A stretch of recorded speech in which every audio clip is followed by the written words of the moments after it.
that was my favourite bit of the whole acting experience. Really, was playing that journey. You know, when you're playing an actor, I think it's very important that your character takes a journey in the film.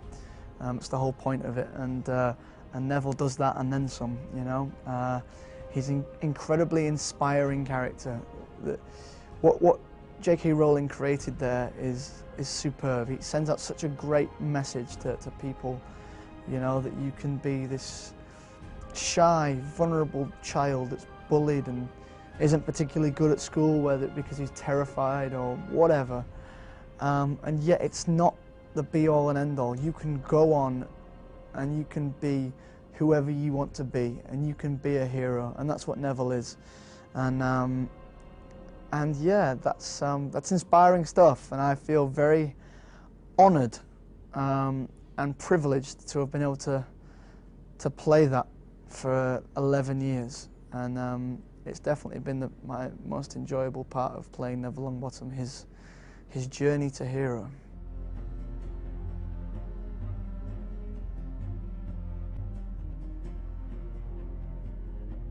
I would have liked to have been a bad guy, I think, simply because Tom Felton and Jason Isaacs, and Ralph Fiennes for that matter, all have a tremendous amount of fun playing bad guys. Because in real life they're all so nice and affable and approachable and friendly. They absolutely love being nasty, evil characters, and I see them every day. And I think, wow, I'd love to have given that a go.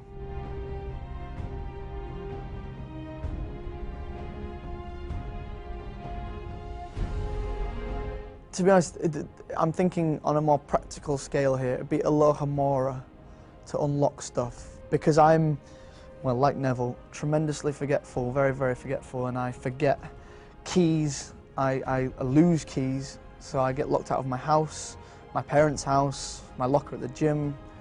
I lose my car keys, and Aloha Mora would be very, very handy to get out of those situations.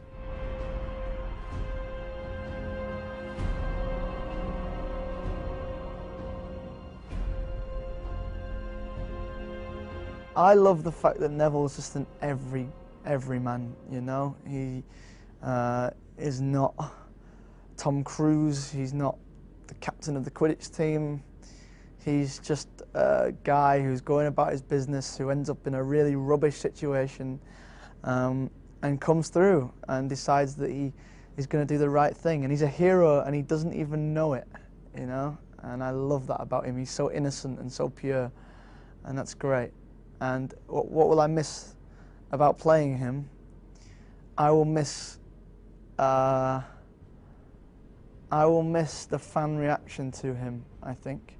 The fan mail that I receive when people say that they've been inspired by Neville, or Neville has helped them get over a sad time they've been having at school or whatever.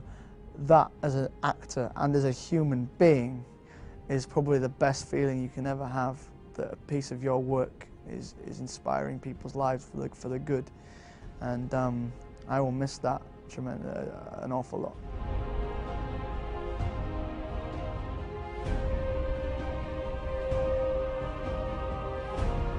It was probably working with Ralph Fiennes on this last film, because I was terrified.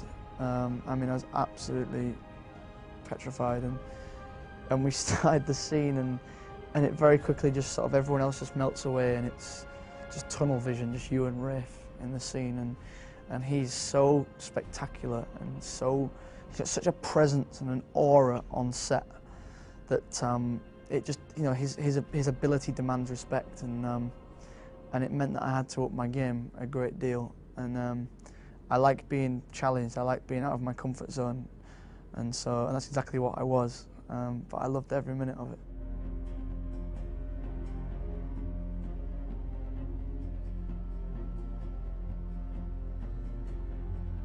I didn't. I mean, he's such a fantastic character that I love playing, but no, I wanted to be a part of Harry Potter, any which way.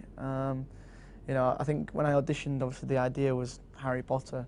Every young boy wanted to be Harry Potter at that time, but I was happy to be a part of it, to be a little tiny walk-on role in the back of the shot somewhere. I would have been happy. So to land a role like Neville is quite an honour.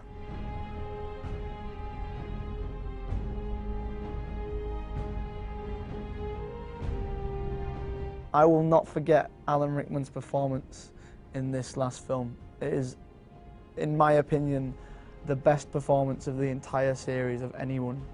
And he had me crying my eyes out in the cinema, which I do not admit lightly. But he was brilliant. And that whole scene when he finds Lily and James and the baby Harry, and Dumbledore's explained to him what to do and that he's going to have to kill him, etc. That whole flashback sequence is just, it's painful to watch, but it's brilliant, and I will never forget it.